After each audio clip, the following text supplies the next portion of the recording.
పుష్పాలు, జలం, నారీకేల జలాలు కూడా తెప్పించాడు. ఇటువంటి చక్కటి కార్యక్రమం మీరందరూ కూడా పాల్గొని తోడుపెట్టారుగా.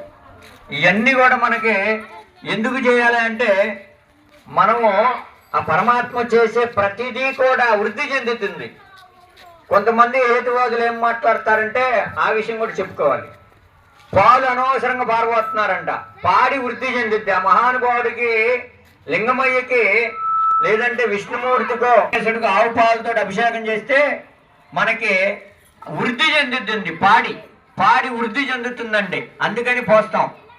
ఊరకే పిండిని మొత్తం మనం దాక్కుండా ఆయన పోయట్లేదుగా. మనం పాలు పెరుగు లేకపోతే మనం బ్రతకలేం కదా, మజ్జిగ అన్నం లేదా పెరుగు అన్నం లేదా బ్రతకలేం కదా.